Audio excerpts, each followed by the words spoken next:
Ouça agora o bate-papo do Projeto Mayhem, do site projetomayhem.com.br. Bom dia para quem é de bom dia, boa noite para quem é da boa noite, boa tarde para quem acabou de receber essa chamadinha e veio assistir mais um bate-papo Mayhem. E você viu a chamada, é um tarô, é grego, tem magia no meio, então tudo que vocês gostam.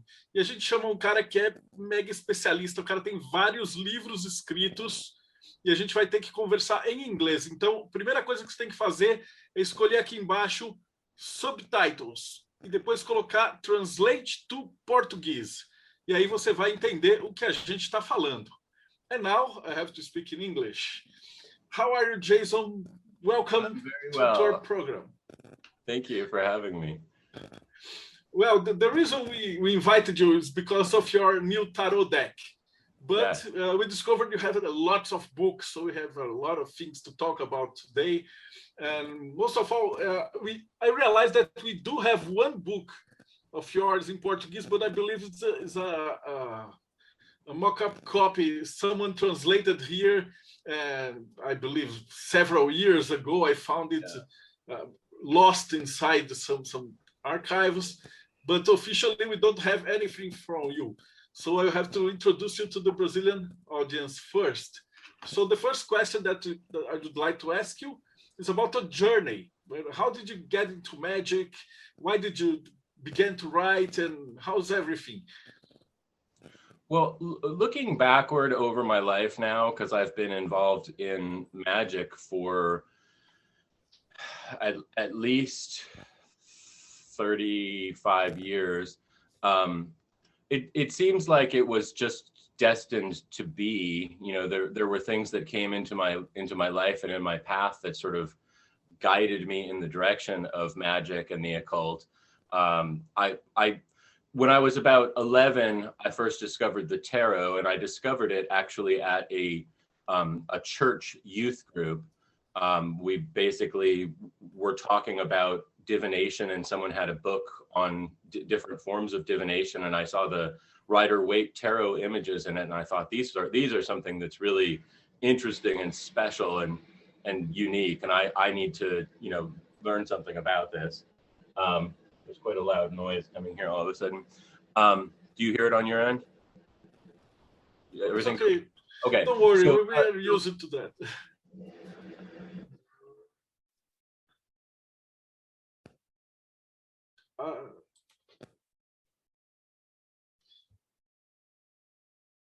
Cortou agora.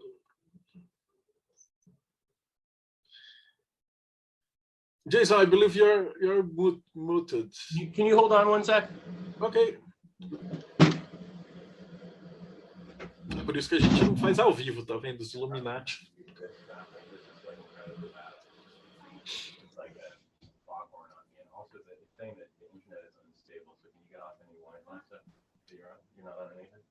Okay. No, it's fine.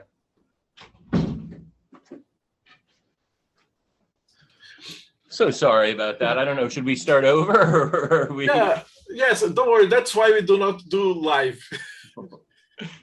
So, do you want me to begin my story at the beginning, or do you want me to just continue from where I was? So just continue. I will edit them. Okay. So basically, I discovered through a friend that there were books about witchcraft and magic in the world that were real magic and witchcraft, and I became fascinated. The first book that I bought was a book on witchcraft that's quite popular here in the United States called it's Raymond Buckland's Book of Witchcraft. It's a big blue book. I'm the exact title eludes me, but pretty quickly from there, I started reading about more Golden Dawn oriented things. Aleister Crowley's Magic in Theory and Practice was an early book of mine, and various sort of grimoire kind of books were early in my reading. And pretty quick with that same friend, we decided to do a few magical experiments, and they always worked out not quite how we'd imagined them, but there was always something strange that happened that made me go, well, there's something to all this, because there's some sort of result happening as like we did something and then all the pictures on his walls seemed to be sort of crooked, and we did another invocation of some demonic entity, and while it didn't come to the circle, we swore that we saw like a young boy running across the room, you know, in a different area. So, you know, there were lots of encouraging moments, and I kept studying it. I don't think he did all that much more than what we worked on in our youth, but I continued exploring it, and eventually I joined magical orders and became involved with a more formal study. My initial training was with Aleister Crowley-oriented, thelemic-oriented groups. I was in the OTO and the AA, and my involvement in the AA was interesting because I had a fairly illustrious person as my direct overseer, and he was a little bit jaded towards the whole process and wasn't all that interested in being a really active guiding force for me. So I ended up actually interacting with the person who I'd first initially interacted with more than with my actual teacher. And so pretty quickly, I just decided that I was going to do the Abermalen operation, or my version of the Abermalen operation. So I just, you know, I'd been initiated into the order, and was in a period in which I was supposed to just be doing whatever magic I thought best to do, along with memorizing a couple of things.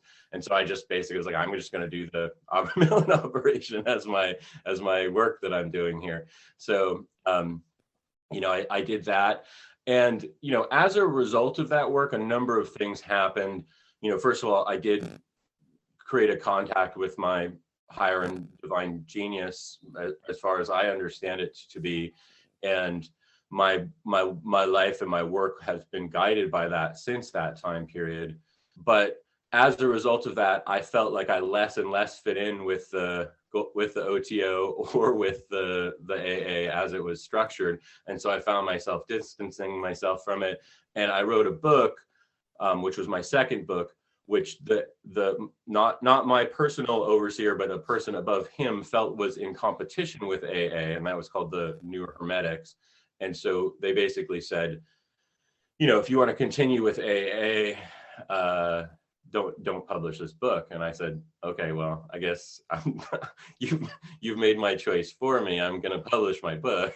So, you know, so I kind of, and, you know, I still, I guess, consider myself a part of that movement on some level, but at the same time, I also see myself as having really kind of, you know, transcended and moved into my own work, which is, you know, doing my thing. So my magical work really was very connected from even in that early time period with work on more modern kinds of consciousness exploration, hypnosis, and neurolinguistic programming.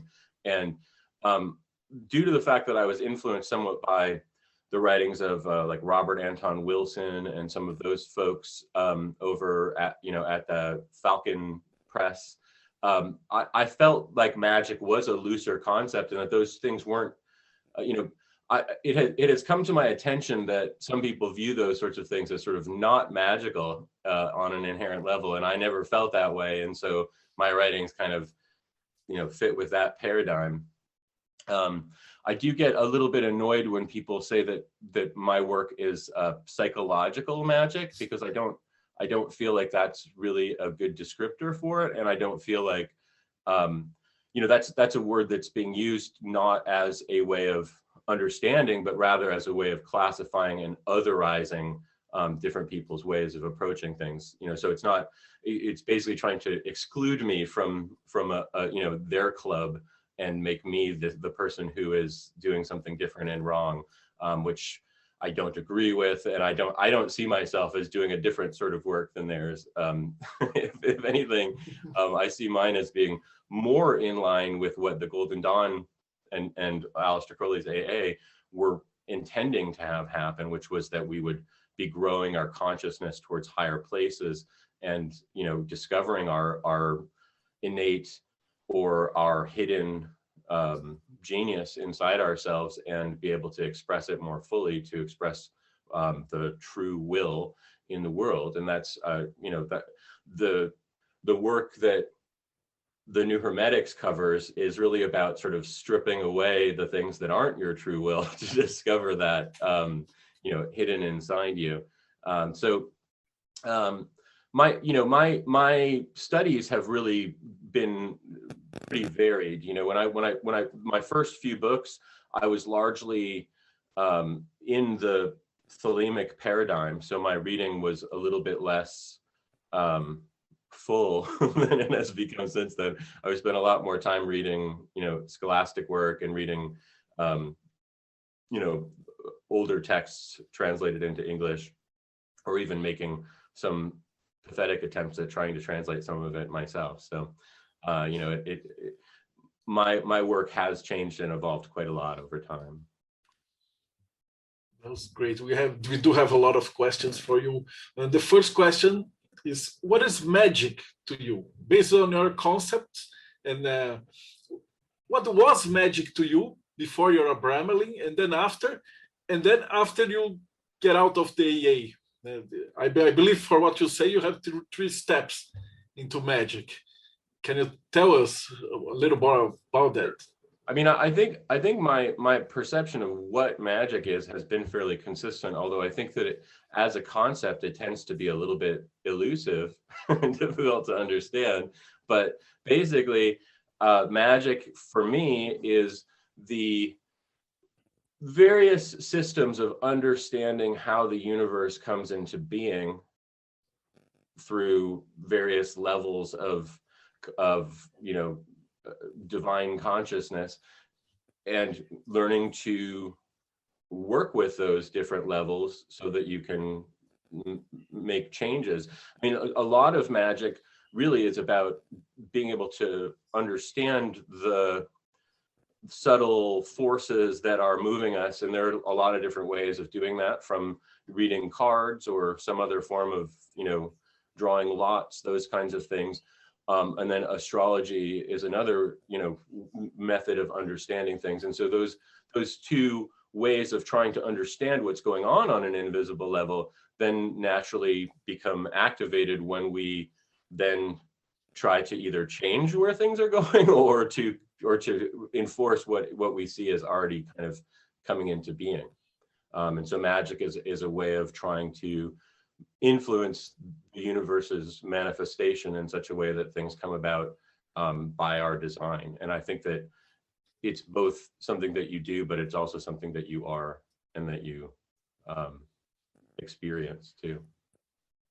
Great. You told us about your the Brahmaling ritual. Could you oh shit, I forgot the word. Could you tell us a little more about the process? And how was it to meet your holy guardian angel?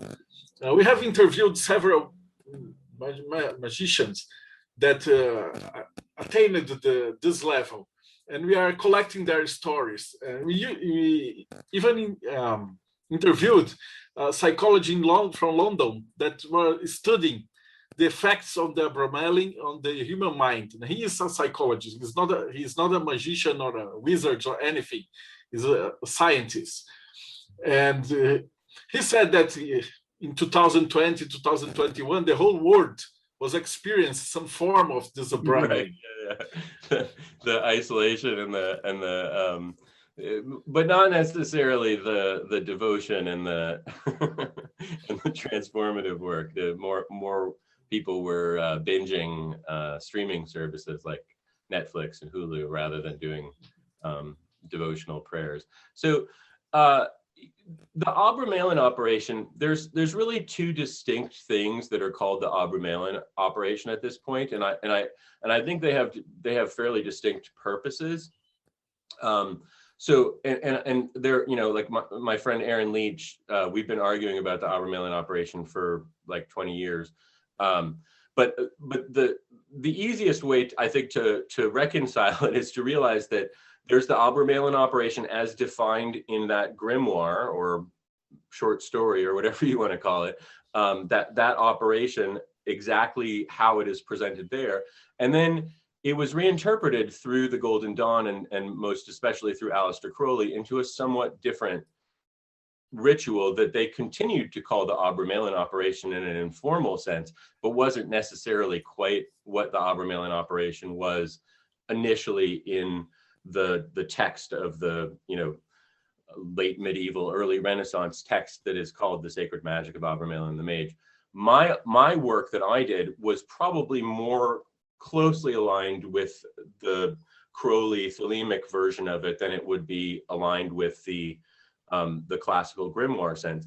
And so in that, what a person who's doing the classical grimoire is attempting to connect with some sort of guide angel or a system of angels that are quite literally looked at as being a part of the, Judeo-Christian, levels of reality.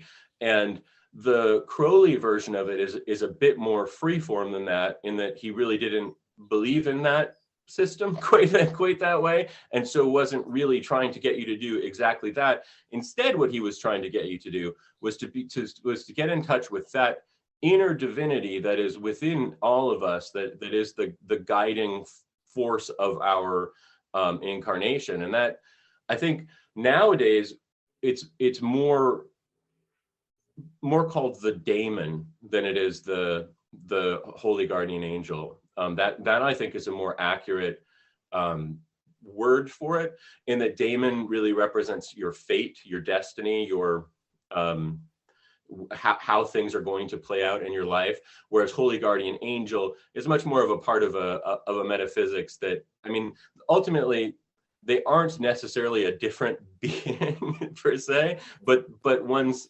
expectations and attitudes in the encounter are probably different. A person who does the Abramelin operation in a classic way, those who I've talked to, very often their knowledge and conversation isn't really on a mystical level. It's more on the sense that they feel like they have this, voice that guides them sometimes, and they, sometimes even speak to them with a pendulum or some other way of connecting with them. Whereas my experience was much more an experience of transcendence, of the literal sense of otherness in the universe completely collapsing into an understanding of myself as being, not lost, but integrated within something much greater than the egoic Jason Augustus Newcomb. It was much more of a spiritual experience than it was a conversational experience, although I do feel very guided by that connection that I've established, and pretty much everything that I do comes through that sort of avenue of consciousness between us. But I don't view it as being completely a separate being from myself, although it's certainly not me in any sense of the word, and it's not my best qualities or anything like that. Rather, it is a nexus point in consciousness where I am plugging into something far vaster than my personal self. So it's not an external being nor an internal being. Something in between.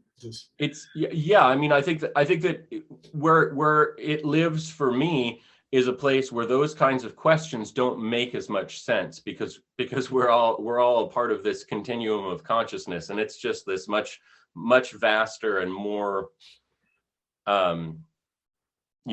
plugged into the universe consciousness than my own is, because I have a function to do things in this material world, and I have activities, and I have desires, and I have things, and that none of that is present in this being. But yes, it does reside basically inside me in a sense, but that sort of a sense of like location is a bit, I don't know that it really even makes that much sense for me, because it's like saying, where is God, or where is eternity? It's kind of everywhere, and it's a connecting point between my consciousness and eternity. Yeah, the reason I ask you that, because here in Brazil we have the Umbanda and Candomblé and other Afro religions. Sure. And we do a lot with these spirits. And even in the United States, you have a completely different point of view on these entities. Spirituality in the United States is more like the ghost stories from films and everything. And in Brazil, it's part of the tradition. And you talk to ghosts, you have ancestors, and everything like that. And in magic too, we have versions of Abramelin from our religion, from Umbanda and Candomblé, but they are, as we said, they are crash courses, because you spend 21 days, but you locked in like a 2x3 meters room. So you see anything but this small room, and it's like a very heavy process. And in the end, you will meet other entities, but some of the mages who did the Abramelin in the traditional sense, they describe that they talk to the angel, or some others describe the same things as you did, the conscious that connect us to these authors. Yeah, I mean, I don't think that working with entities, I don't think that there's anything wrong with working with your holy guardian angel as a separate entity from yourself, and I work with entities that are other than myself, gods and angels and the occasional demon here and there, but I don't view them as being a part of my mind or being something that is within the microcosm of Jason Augustus Newcomb, but I do view them as being somewhere, like the holy guardian angel is in this nexus point, and they are past that nexus point. We are the guiding spirit, the guiding genius is sort of your gateway to the rest of the spiritual intelligences in the universe. And while I think they are discrete and can be discrete, they can also be the same. They don't have the same sort of strict boundaries between them that we do. If you and I are in the same room, we're not ever going to be the same person, but they don't have that spatial problem that we do. It's just not a part of their function. So I have a question from Father AASL. Did you use tarot during the Abramelin ritual? And did tarot help you? Yes. I actually used tarot a lot during my Abramelin operation as sort of astral gateways to go and explore things at the level at which those cards were meaningful to me at that time. So basically the tarot card would be something on my altar, and I would, enter an altered state of one kind or another and go through the card and talk to entities on the other side. And that was a significant portion of what I was doing actually in the operation. There was a ritual component to it that I did multiple times a day, but then there was a visionary component in which I was sort of opening myself up to various experiences along the way. All right, and I see here you have before this Greek papyrus magical tarot, you have a first one that is the Hermetic. You wrote it after you did the Abramelin. How was the inspiration to do that tarot? So that tarot had a really confined focus, which was taking the tree of life and looking at it as a set of possible magical or mystical actions that one could take. And this wasn't something that I invented or created. Aleister Crowley actually has an almost identical map that he created of what you do in the grades according to where it falls on the tree of life. So my tarot was basically just a development of that concept that was sort of guided by the processes that I'd been through. But yeah, it was very confined to a somewhat practical device to kind of understand the kinds of magic that can sit at different points on the tree of life, and the kinds of new hermetics exercises, so to speak, that you could do at different points on the tree of life. So actually, along with the Greek magical Papyri tarot, I actually have a third tarot that I've created, which is again related to the new hermetics.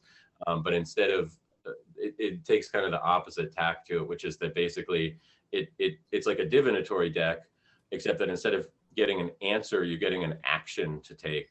So you basically, I don't know if I have any of them here, but the deck has it's like a bunch of instructions on each card. So there's 78 cards for the tarot, but it suggests that you do one of the New Hermetics tools, one of 3 choices, because somewhere in my neurolinguistic programming training, I was told that when you have 2 choices of things you can do, you have a dilemma, but when you have 3 choices, suddenly you have a much more rich set of possibilities of what you might want to do. So basically the card suggests, take an action or like explore this aspect of your consciousness, and then it has 3 different possible tools that you can use for that purpose. So that's a separate deck that I'm sort of launching.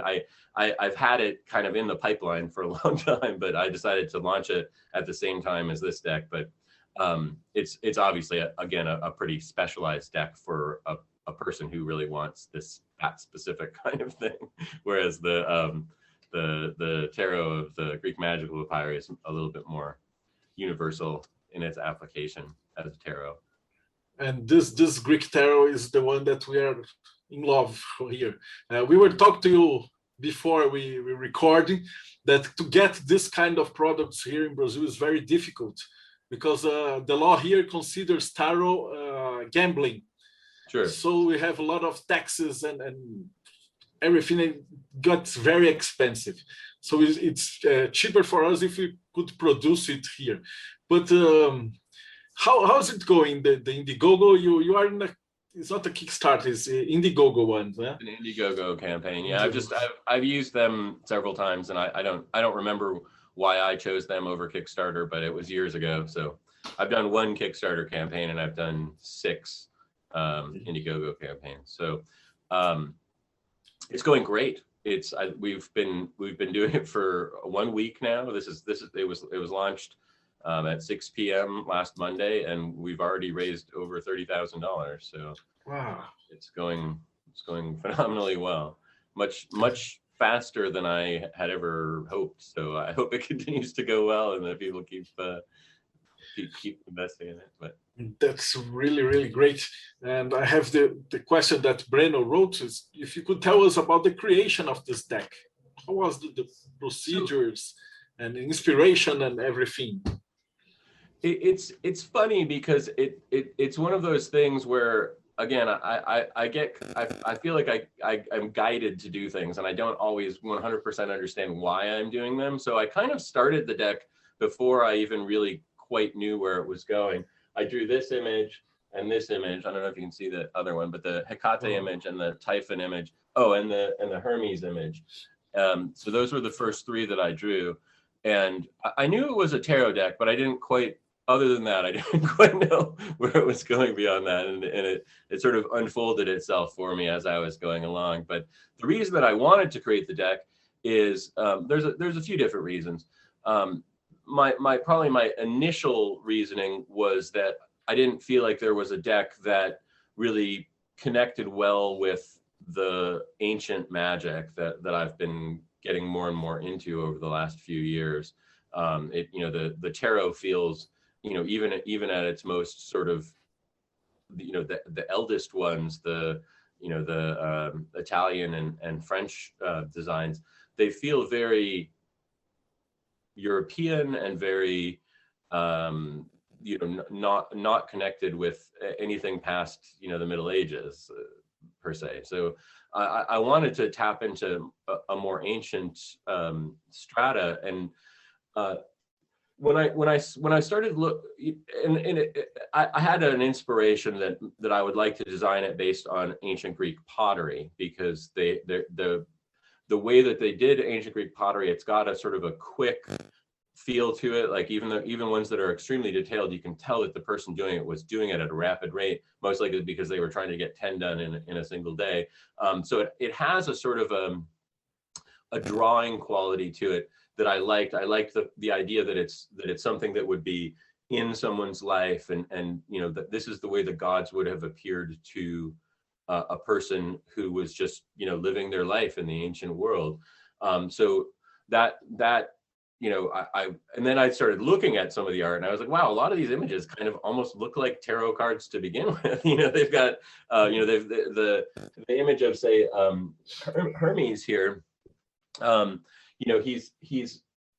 kind of looks like the fool or the magician, just in the way that he's moving. And so it just immediately, I thought, this is going to work, and I didn't have any idea people were going to like it quite as much as they have, but basically, I tend to wait for inspiration to come. So if there's a part that I was like, I don't know what this card would be in the ancient, I just would sit and wait, and eventually it would just come to me, or an image would come along.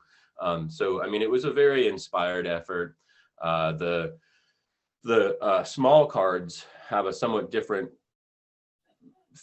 things going on, and again, those were very much inspired by just sort of what felt like the right thing to do. Or actually, at one point, I set up some statues of Hermes and Hecate, and I put all my different ideas on the table with them, and I was like, you guys sort this out, and we sort of sorted it out together. And that's how a lot of the small cards ended up getting made. And for the people that do not know yet, they are drawings, or they're pictures of the pottery? No, they're drawings. They're my drawings. They're really beautiful. What I wanted to do at first was to try and imitate exactly the way that an ancient artist would have drawn them. But I quickly noticed, one, that there were a lot of different ancient artists, that there were different artists had different styles, and there were a lot of different variations. So eventually I came to the idea that I should probably just imagine what it would be like if I were an ancient potter. What would my style look like?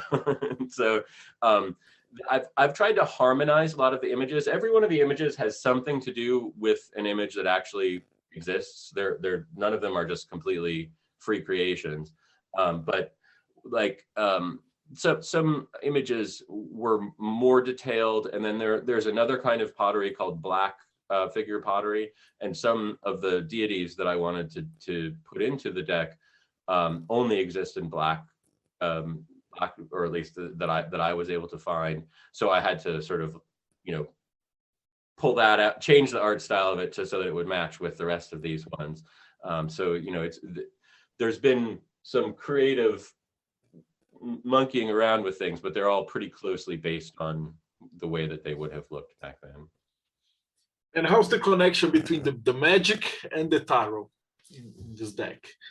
This deck is a very magical deck.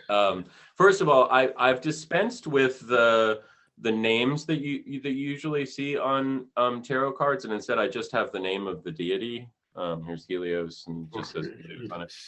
In the book that comes along with it, I'll explain kind of where, and actually even the sheet that comes along with it will explain where I see it fitting within the tarot deck.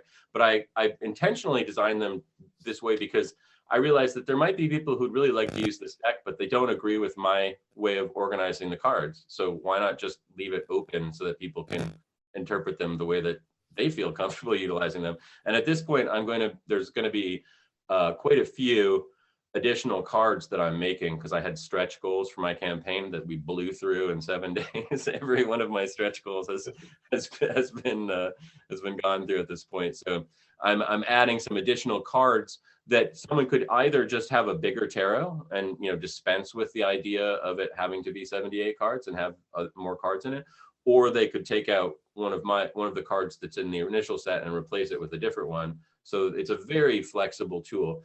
And so in terms of magic with these cards, I think, first of all, they can become icons of the beings that you can utilize in a ritual sense, but they can also be utilized for exactly the purpose I mentioned earlier, which is as a gateway to go and work with the being or beings connected with this card's energy.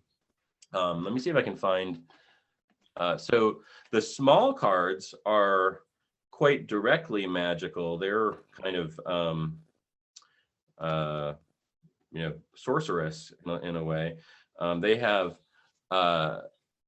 so One of the things that I noticed about, particularly amongst the black figure pottery, which I decided to do the small cards in black figure pottery style, I noticed that they were very often in a horizontal tableau of that would be, you know, long, as opposed to being an up and down thing. So it felt like it was never going to look right if I filled the whole frame with these guys here. So I realized that pottery also tends to have these like areas in it where there's one area that's like the top part, and then there's you know, it might have a few, you know, animals in it or something, and then there's another area that has some figures in it, and then there's an area at the bottom that has just sort of designs.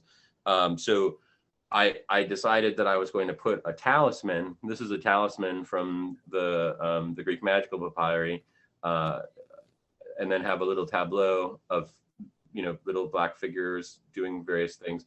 And then I took a little bit of the Homer oracle, which is an oracle that exists in the Greek magical papyri that is essentially just little snippets, little quotes from Homer's Iliad or Odyssey, and they're quite random in a lot of ways. But I tried to choose ones that I either felt matched the energy of the card, or at least had some relationship with the card, and then they could be interpreted in more than one way, because they're pretty ambiguous. This particular one is not all that ambiguous. It says, "Take heart, let these matters not trouble your mind," and that is because this tarot card it's the Two of Swords, and it has to do with sort of you know, contending forces in a peaceful moment. So and so this talisman is one for restraining anger as well. So the whole deck has this like magical quality to the cards, and some of the cards, because there are some quite negative tarot cards in it, some of those negative tarot cards have a talisman that is kind of the opposite, like it's a talisman to work against that negative energy, and some of them it just is the negative thing, and that's the reasoning for that. I can't really take credit for it. My Hermes and Hecate helped me make those decisions. So any mistakes I take responsibility for, but you know, the inspiration was largely beyond my capacity. Yeah. You divided the minor arcana in 4 suites as the common tarot? No. Yes, and in fact, it has the exact. Well, I mean, if you look at ancient Greek pottery, the main 2 subjects are either people carrying around various kinds of pots, or because like they were, you know, it was a funny like thing. They, you know, everyone, they, you know, on your pot it would have people holding the same kind of pot that you but so I mean, there's women carrying around pots. It's a very common theme, and the other common theme is various warriors either fighting with each other or running or doing something along those lines. So those themes fit really well with the tarot. The only problem is that while there are a few times that swords come up in the Greek pottery, largely the Greeks fought with spears, and I didn't want to have spears and wands because they're too similar to each other, and in some older tarot decks it can sometimes be kind of hard to tell which one's which. So I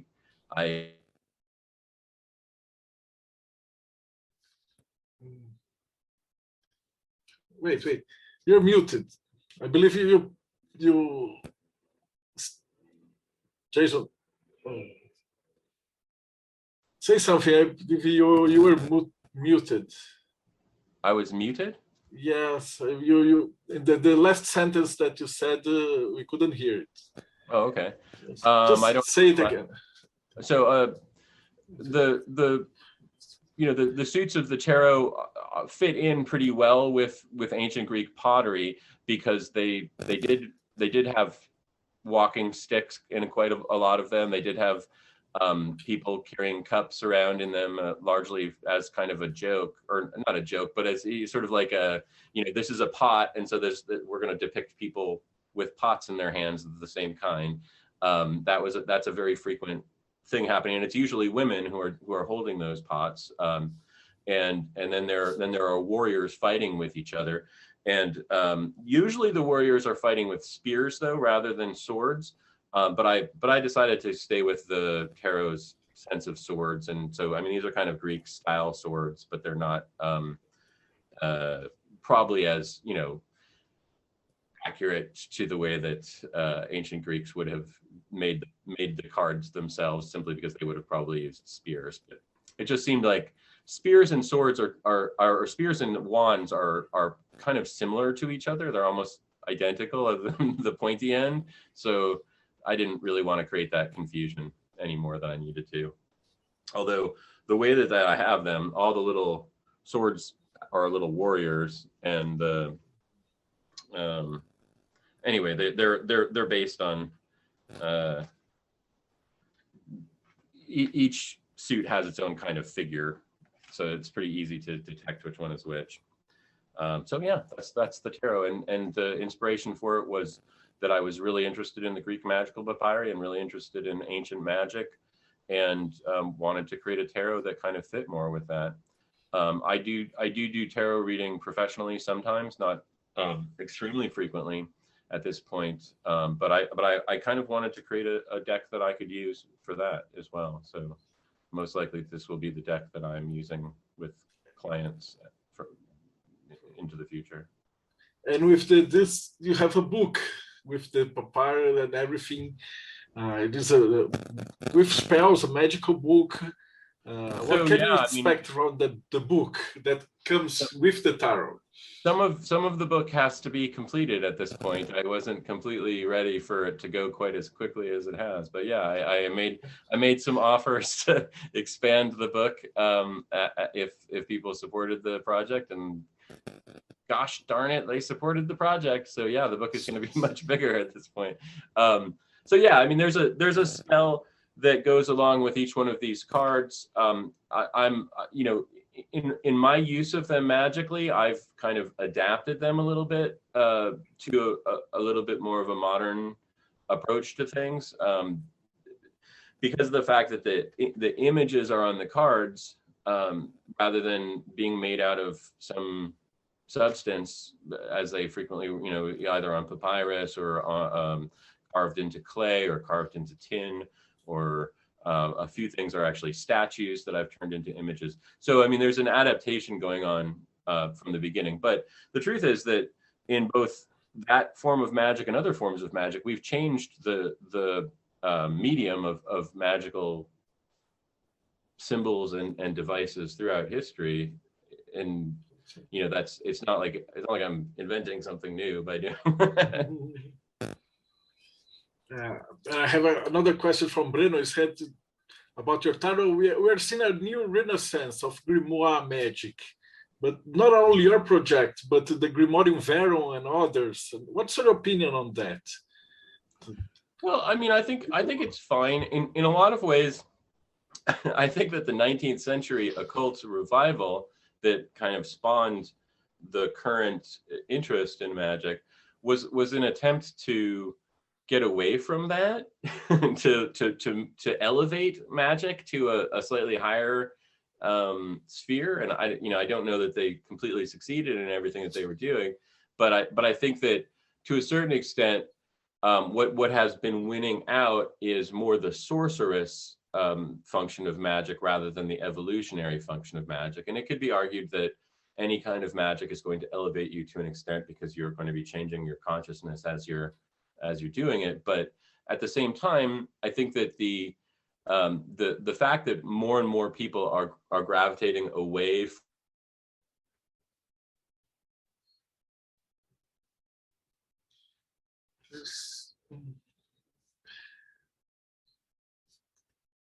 you're muted again. I believe there's something wrong with your microphone. I think we've lost each other a little bit. So. Yes. I've noticed that Zoom tends to freeze up when things that are pretty heavy. Yeah. Yes. No, it happens a lot here. We call the Illuminati. We have interviewed about 200 people, and grandmasters, and even Long Milo Duquette, and they can say blah blah blah blah blah. but when they are saying something really important, their connection freezes and something weirdo happens. And then after 200 interviews, we are beginning to suspect that it's on purpose. It can. I agree. I mean, it definitely happens. So, you know, but maybe we're always saying important things, and so it's just kind of, but I don't know. So we were talking about grimoire. And grimoires. I think that, you know, there's value in that kind of magic, and I think that I think that pretending that that's a more traditional kind of magic is kind of silly, since there's no such thing as a traditional form of magic, because magic has always been an outsider thing and always been something that is not really a part of a, you know, accredited university kind of setting. It's always been something that's kind of been done in, you know, back rooms and hidden places. So the idea of being a more traditional magician, it just seems kind of silly. But I mean, if people like the aesthetics of that, you know, particular period, that's great. If people like the aesthetics of the period that I've been, you know, making stuff for recently, that's great too. I don't think that one of those is superior to the other, and I don't think that even necessarily the evolutionary type of magic is superior, because I've seen a lot of people really get their egos blown out of proportion by being told that they're, you know, an adeptus minor or whatever. You know, they get to starting to think that they're more important than everyone else in the world, and I don't know if that's really all that useful either. So, I mean, I think that there's good and bad things. I think that people wanting to like approach stuff as, you know, putting as much effort in as possible so that they're, you know, more fully engaging with it is great. I don't know that thinking that, you know, if you have some sort of parchment that you've gotten from a deer that you've slain in the forest, that adds a huge amount of effectiveness to what the rest of what you're doing. It changes it, you know. So I mean, it's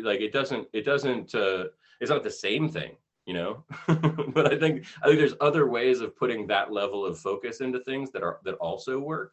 You know, it's not just you know, a magical spell or a grimoire, you know, procedure or a spell from the Greek magical papyri. It's not really a recipe in the same way that like a cookbook is a recipe.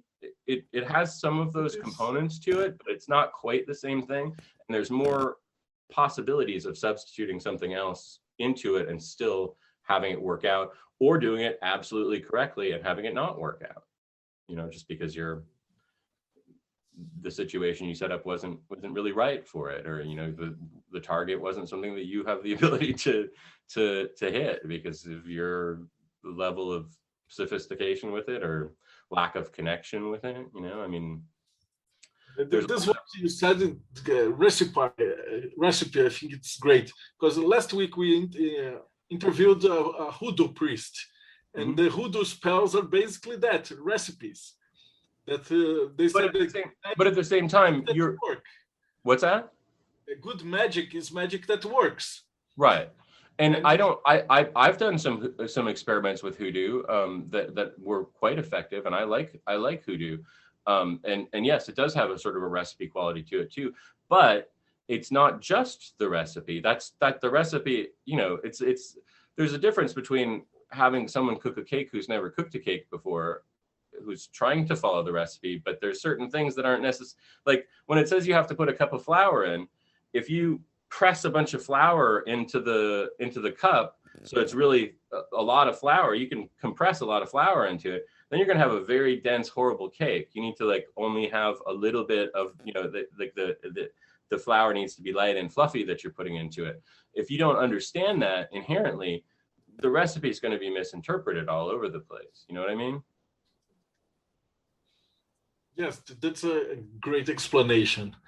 Because you do have the recipe, but you do have the hand of the magician. doing. Right. And magicians realize that there's more than one way. I mean, hoodoo is a great example. There are literally hundreds of different operations for the same purpose that you can find in amongst hoodoo practitioners, and those are all ways that they believe work. So there's more than one way to do it. So now, if you don't know what you're doing, if you have no idea, and you take one part of one person's idea and another part of another person's idea and smush them together, that's not wise baking, right? I mean, that's not a wise way of approaching things. But at a certain point, you can realize, oh, okay, I understand what this is, and I understand what this is, so I can combine this together, or I would never want to combine this together, or you begin to understand things in a different way.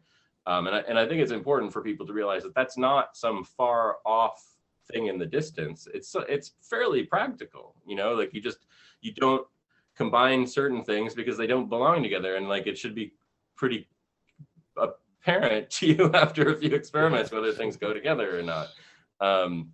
So I mean, it's not like really,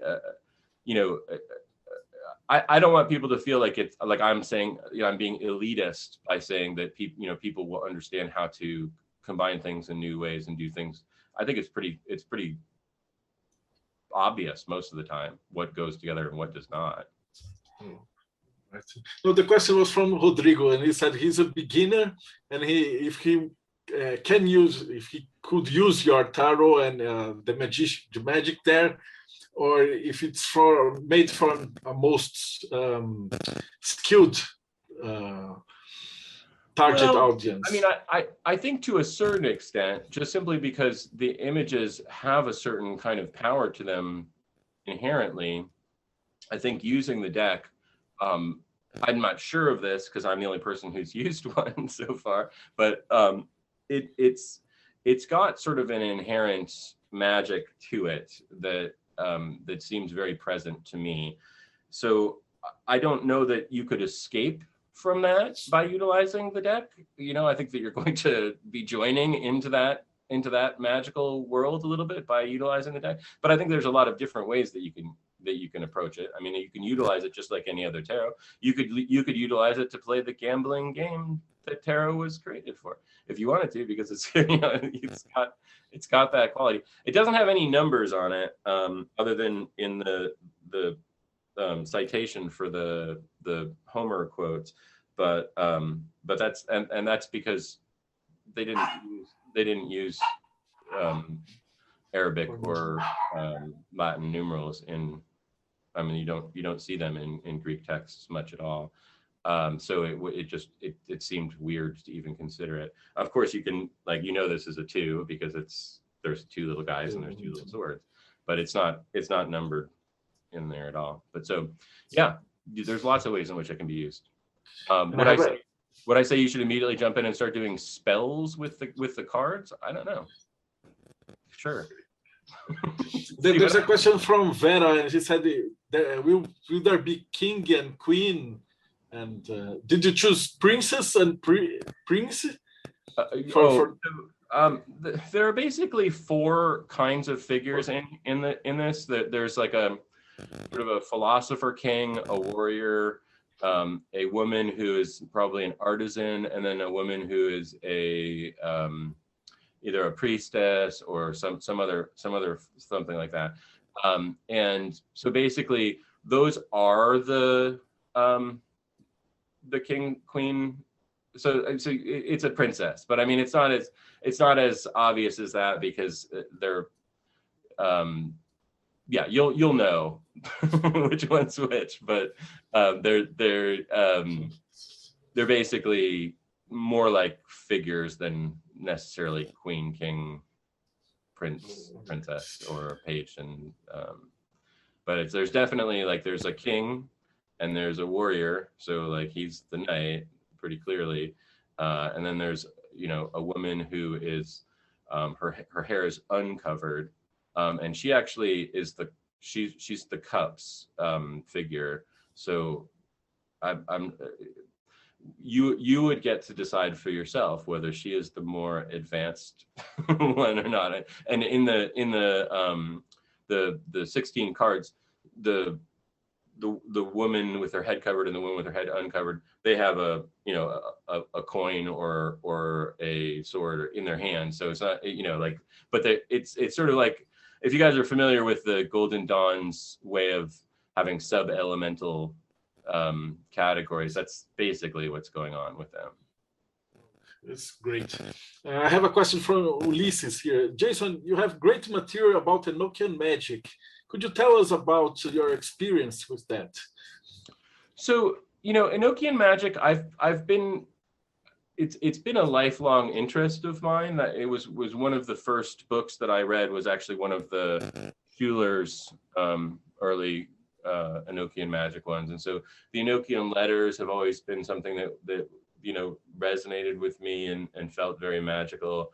And the way in which I approached Enochian magic was very sort of simple in comparison with, I think, a lot of what people end up doing these days.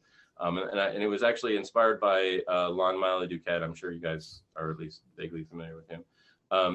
He had a book. He has 2 books on Enochian magic, but the first one that he had back in the 1990s was a very slender silver or gray book. I think it's called Enochian Sex Magic, it's the Enochian World of Aleister Crowley.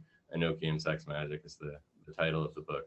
And it's very sort of, here's how you can go about doing this. So me and a number of a varying cadre of people started doing ritual work, visionary work based on that book. And that's the majority of the work that I do is really pretty centered in that. Although I've added a little bit of more to it since then, just because I've learned to make things. And so I've made more interesting regalia. But to me, the Enochian world has become less appealing to me. There's a number of reasons for it. To the beings that I've communicated with from that system have a very sort of apocalyptic attitude. They seem to be wanting to be a part of a world transformation or a world ending, and that I'm not sure that resonates with me as much anymore. I don't know. I mean, it's interesting. Like, I'm resisting the apocalypse, but it's not quite that simple. But it's just sort of the interactions that I've had with those beings they become sort of a little oppressive to me, and wanting me to do things or wanting things to happen in the world. And it's just, I've done less and less with it over the years. I still have a heart place for it all in myself, because it was one of the first systems of magic that I really did in a group way, or did in a semi-formal way. Yeah, I think I feel drawn more towards the ancient gods than the angels of the Enochian system. And like I said early on, I'm not sure that they're completely different from one another all the time, but they have a different way of interacting. Does that make sense? Yes. Listen to yes. And well, we just have 2 more questions. That one of them I usually just ask to the religious guide and people from different religions about the beliefs in the afterlife. But they're asking me to, since you are immersed in the Greek world, if it affected your views. So the question is, what do you think, in your personal belief, happens to us after we die?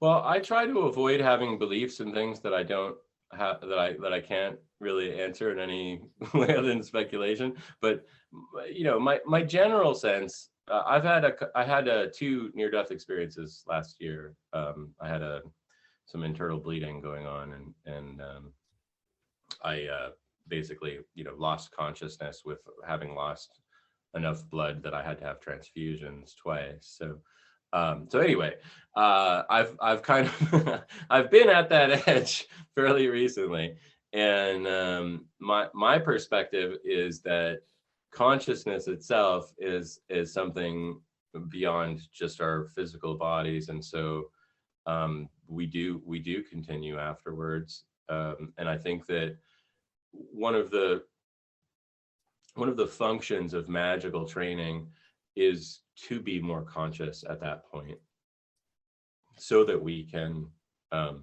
make choices about what we want to have happen as our next step, rather than just simply being caught in the the sea of what's going on.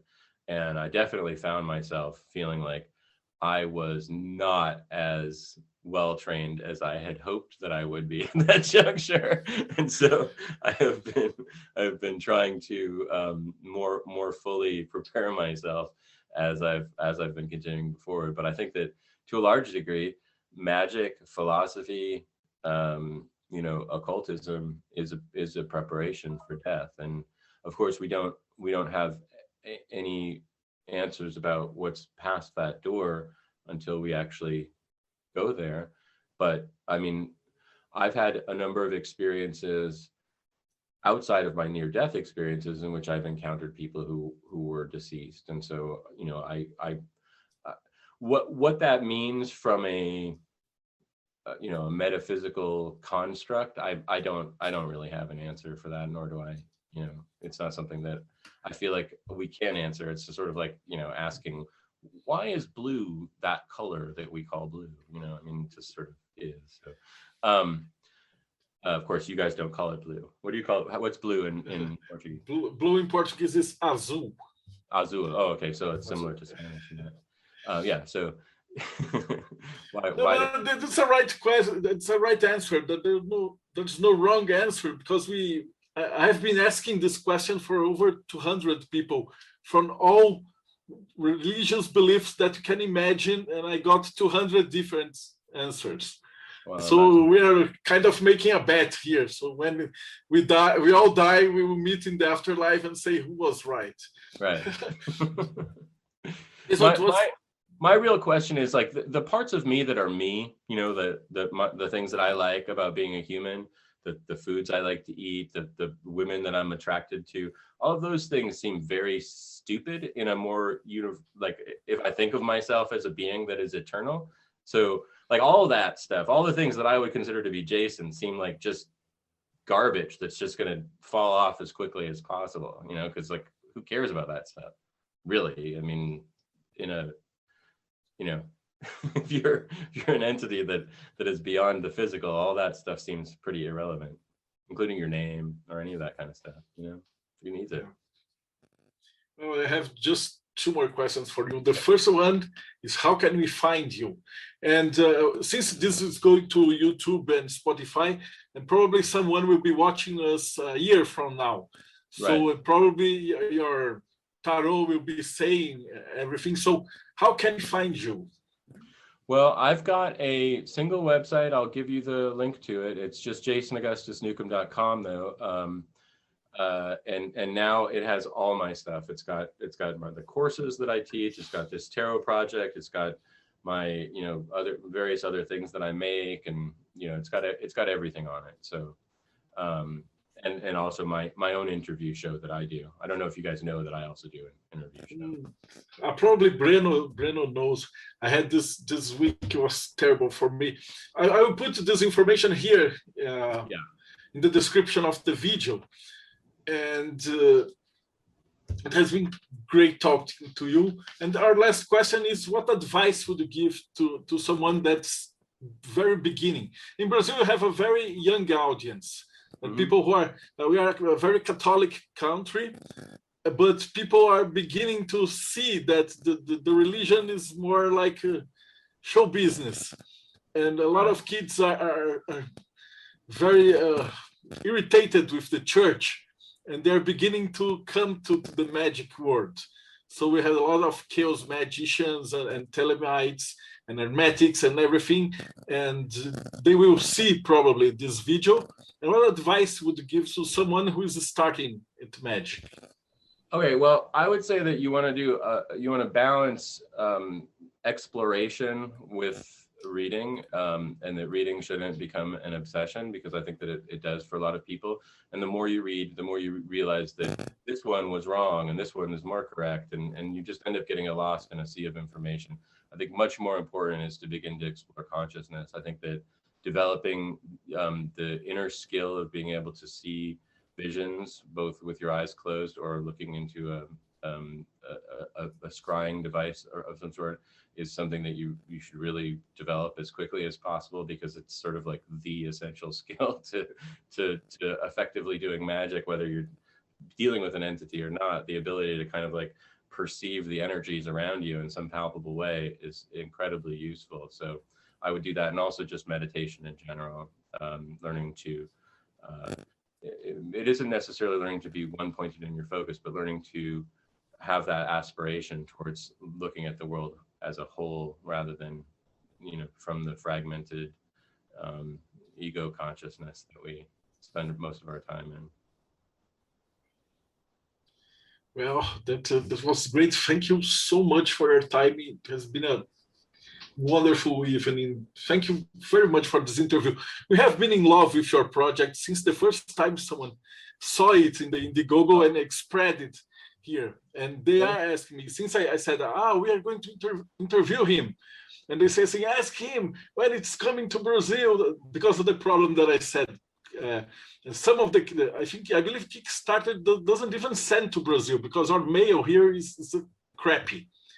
And they lost their packages, and we have a lot of problems with Kickstarters and things like that. So I promised that I will talk to you after the show to convince you to publish your tarot when it's ready and finish everything in Portuguese. But for now, thank you so much for your time. It has been great. It's been really nice talking to you. You've been a delightful host, and thank you all of you who have asked questions in the background. All right. E em português de novo, se você assistiu a gente até agora, não esquece de dar like, segue o canal, aperta os botãozinhos e a gente se vê aí no próximo Bate Papo Mayhem.